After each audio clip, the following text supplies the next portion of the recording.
Hello, everyone. Thank you for joining us today for this webinar hosted by the Canadian Spondyloarthritis Association, the CSA. My name is Brenda Delodder, and I am the Executive Director with the CSA. And we're thrilled to really dive into this very important topic and to really share with you how this incurable disease impacts people's lives. Spondylitis is a complex condition. It's debilitating, and it significantly impacts the lives of those who are living with the disease. It is the most prominent form of inflammatory arthritis in the country, with more people living with the disease in comparison to rheumatoid arthritis. It is also a form of arthritis that impacts young people. So, quite often people look at arthritis as affecting the older population, and spondyloarthritis in particular can often start in very early ages and in youth and young adults. Today, shockingly, more than 500,000 Canadians live with this disease, and up to 50% become resistant to their treatments within 5 years. I am so honored to be joined here today with Monica. Monica is an incredible patient advocate in the country, and she has bravely navigated her own journey with spondyloarthritis. And Monica is going to share her personal experiences, including the challenges that she's faced in the past and the challenges that she currently faces. So, welcome, Monica. It's so nice to have you here. Thank you for having me. Yes, yes. And so as we begin, I'm wondering if you could tell us a little bit about yourself and your journey and when you were diagnosed. Well, I myself am a mom of two teenage boys who play hockey, very busy life. I was diagnosed back approximately 3 years ago now. However, my symptoms did start around 8 years ago. Uh, so it was a bit of a process and a few years until diagnosis. Uh, but once I finally received the diagnosis, um, as horrible as it sounded, at least I had an answer to my pain and was able then to move forward and try to figure out the best way to deal with this. Hmm, hmm. And so recently diagnosed, really, Yes. and so how long did you experience symptoms of the disease before you were diagnosed? Well, I'd say probably it goes back to, if I had to put a year on it, I'd say around 2012 is when symptoms first started showing. Uh, Hmm. it was a little bit difficult for me to put an exact date on it because, unfortunately, when I was much younger, I was in a bad car accident. Hmm. So I lived with mechanical back pain for a very long time prior to this. However, as I was getting older and older, I started to realize all of a sudden this pain increased very quickly. And I thought something isn't right. Within a matter of years, for it to have such a great increase in the pain level, this wasn't regular aging or mechanical issues. So, Hmm. Hmm. And the symptoms. So tell us a little bit more about the symptoms and where was that pain? the when it originally started, it was in my low back mostly, and it was to the point where even if I'd go to bend over at the end of doing a home improvement project or something, my back almost wouldn't let me bend over, and it felt like it was seizing on me. So, and Hmm. that pain, I started noticing it was becoming a daily thing. And I had to start taking like acetaminophen for pain more and more frequently. To the point where it was almost every day I was taking it. Then the pain began waking me up at night. So it was just, I really noticed I was increasing my pain medication quite a bit. And also, it came to the point where if I would try to do something that required lifting my hands up, I would also feel great pain in my joints up top. And I Mhm. just wasn't sure what was going on with that. I was also trying to exercise, and I would exercise to be healthy, but I would constantly be in pain from the exercising. And I had thought, normally when you exercise, the pain stops after a while if you stay at a certain level and your body becomes used to it. But this just wasn't happening for me. Mm.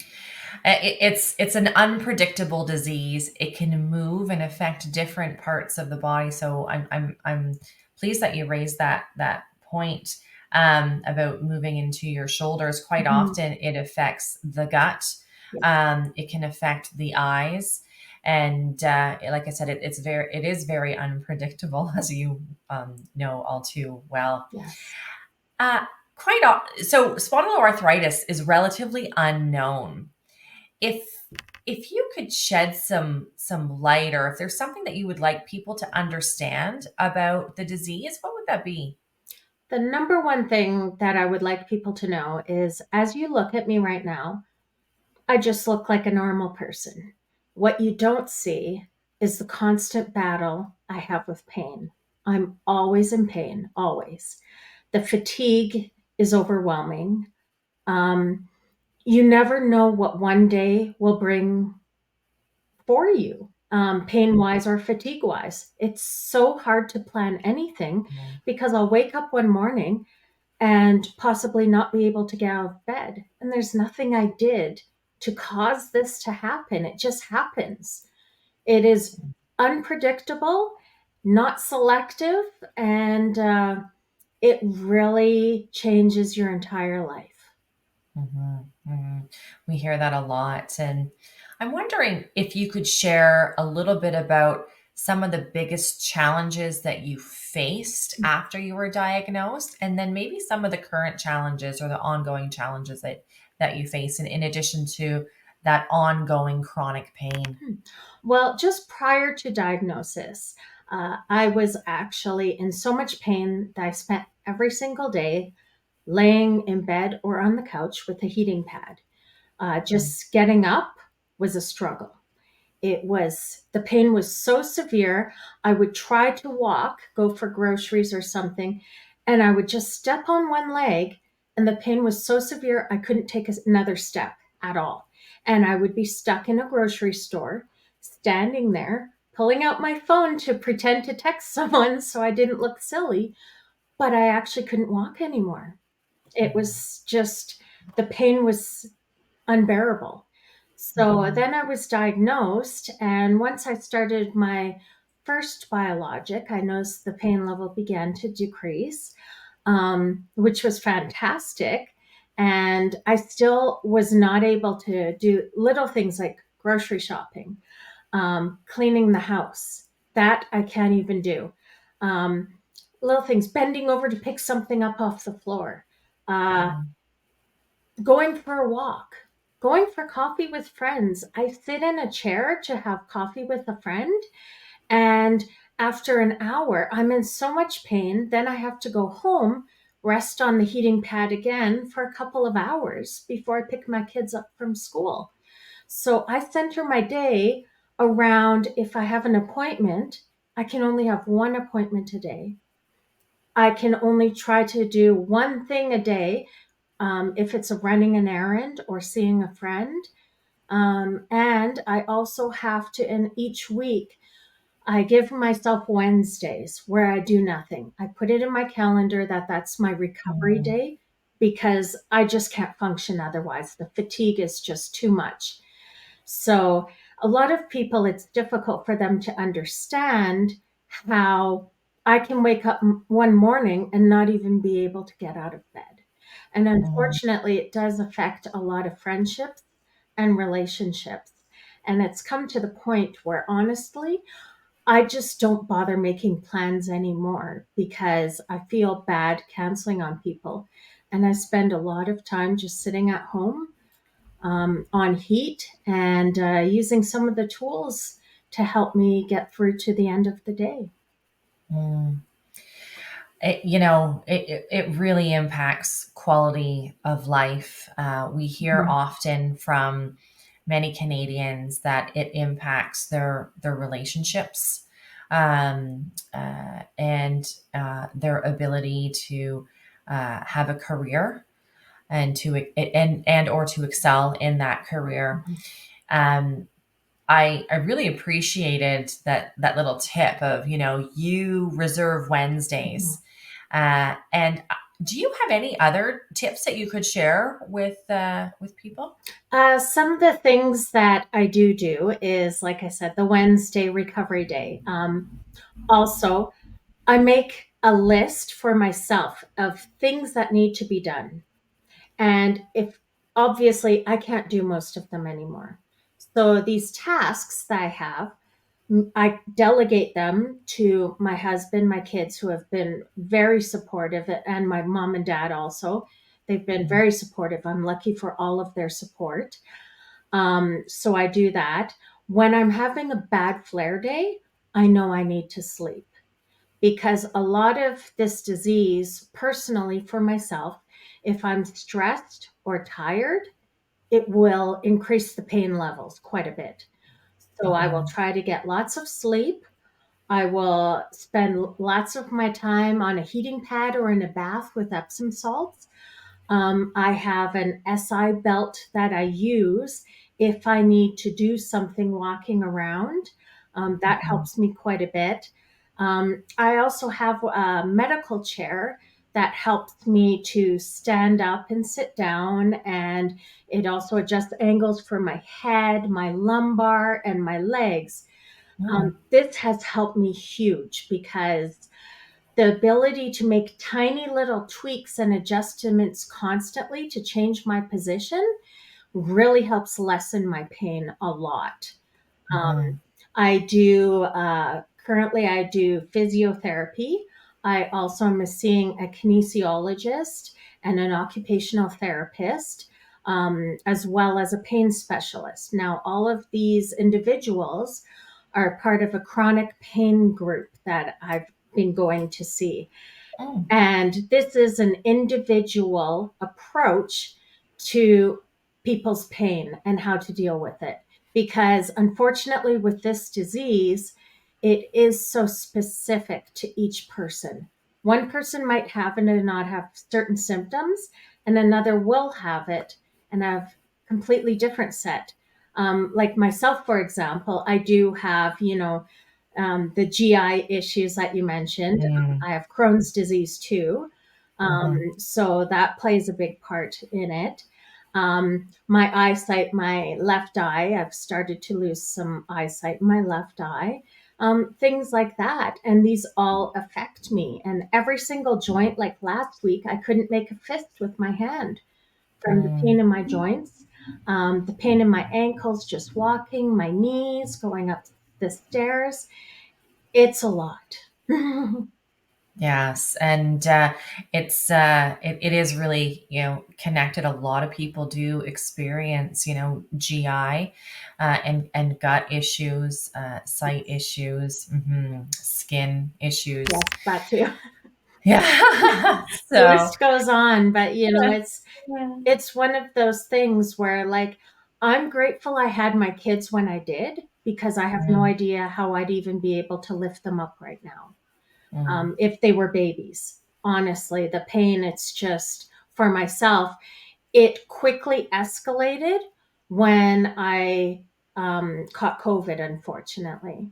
So oh gosh. it really sped up the disease for Yeah. myself. And I am at the point where I'm unable to work, because from day to day, I have no idea what each day will bring. And Mhm. some days I literally cannot get out of bed, and I will Mm, have to call someone and ask them to take my boys to school for me, because I can't even get out of bed. mhm, mhm. Difficult days indeed.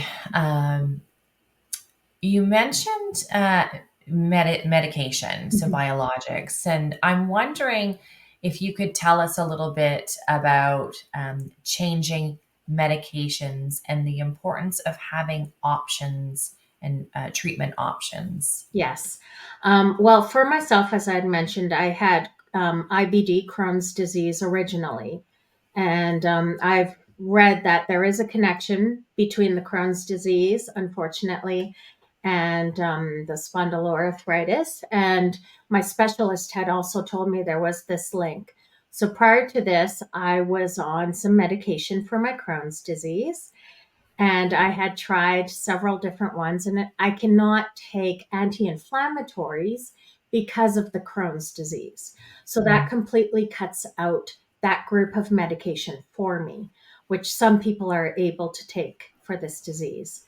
So immediately that bumped me up to taking biologics instead. I originally started off with one that was called Hedlima. When I first started this medication for about 5 to 6 months, it was working. There was improvement.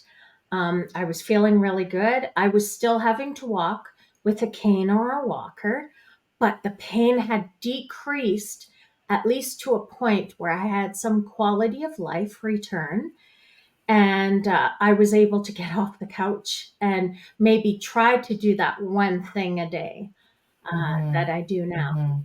Unfortunately, having two boys who go to school, they brought a respiratory virus home. I caught it, and because it is shutting off my immune system, bringing it down, so then my body's not attacking itself, these biologics. So when I caught this cold, I was so sick with this respiratory virus. I was taking steroids, steroid inhalers, everything that I possibly could to try to recover. 3 weeks in, it continued to only get worse. So at this point, I was advised by my rheumatologist to actually, I had to quit the Hedlima so that my body could recover from this virus. I quit the Hedlima only for 1 week and I restarted it. During that 1 week, my pain, the intensity increased immensely. Only 1 week, that's all it took. I restarted on the medication as quickly as I could. And unfortunately, that pain had increased to a higher level and it never decreased again from there. The specialist, the rheumatologist, tried to increase my Hedlima. So I was taking it weekly instead of biweekly. That didn't work either. At that point, the rheumatologist just said to me, well, you're always going to be in pain. So you just need to accept this. So at that point, I thought, no, this isn't okay. There's got to be more options. I'm a very optimistic person, and I thought there's got to be something else. So I did get a second opinion from a different rheumatologist who tried me on my second biologic called Cimzia. I started with this one. Once again, pain levels decreased again. I was feeling pretty good. He also gave me cortisone injections in my SI joint, which were very painful, very. Um, so I was doing that. I was feeling pretty good, but at some point, by feeling pretty good, I mean I was still walking with a walker, a cane. If I go anywhere like to with my kids to science center or the zoo, I'm in a wheelchair because I can't walk that far. I just can't. Um, Going to the mall, I'm in a wheelchair, but the pain at least gave me quality of life because it decreased a little. I got out of bed a little bit. But again, it decreased the pain a little bit, but then it stayed there. And the rheumatologist told me there should have been more improvement from where there actually was. So now I'm currently on my third biologic, Rinvoq, currently. And it's helped a lot again, but it's holding steady again. So we're just trying to figure out right now for myself. As you can see, this is in 3 years, 3 different biologics that I've been working through. And for me, the ability to have other options continues to give me hope that one day my disease will be inactive or in remission. And one day maybe I will be able to walk without any mobility aids. That's my hope. That's my dream, that we'll be able to find something that does work for me, because Mhm. everyone's different. Everyone has different symptoms, different things to deal with. And one medication might work for one person and then it won't for another. Or if you have to quit it, like I did, due to a respiratory illness, how do you get back up? So, Mhm. I mean, for me, having that hope makes a world of difference from day to day. Mhm. You are such an inspiration and a representation of hope for so many. You Thank you. are exceptional when it comes to self advocacy, and that's something that we really at the CSA really strive to work towards, creating tools for self advocacy for individuals living with spondyloarthritis. Those tools are on the website, and you'll see the URL website on the screen here. And there are some discussion guides. There's also new pain management guides that are also available. So really working hard to create those tools for self advocacy.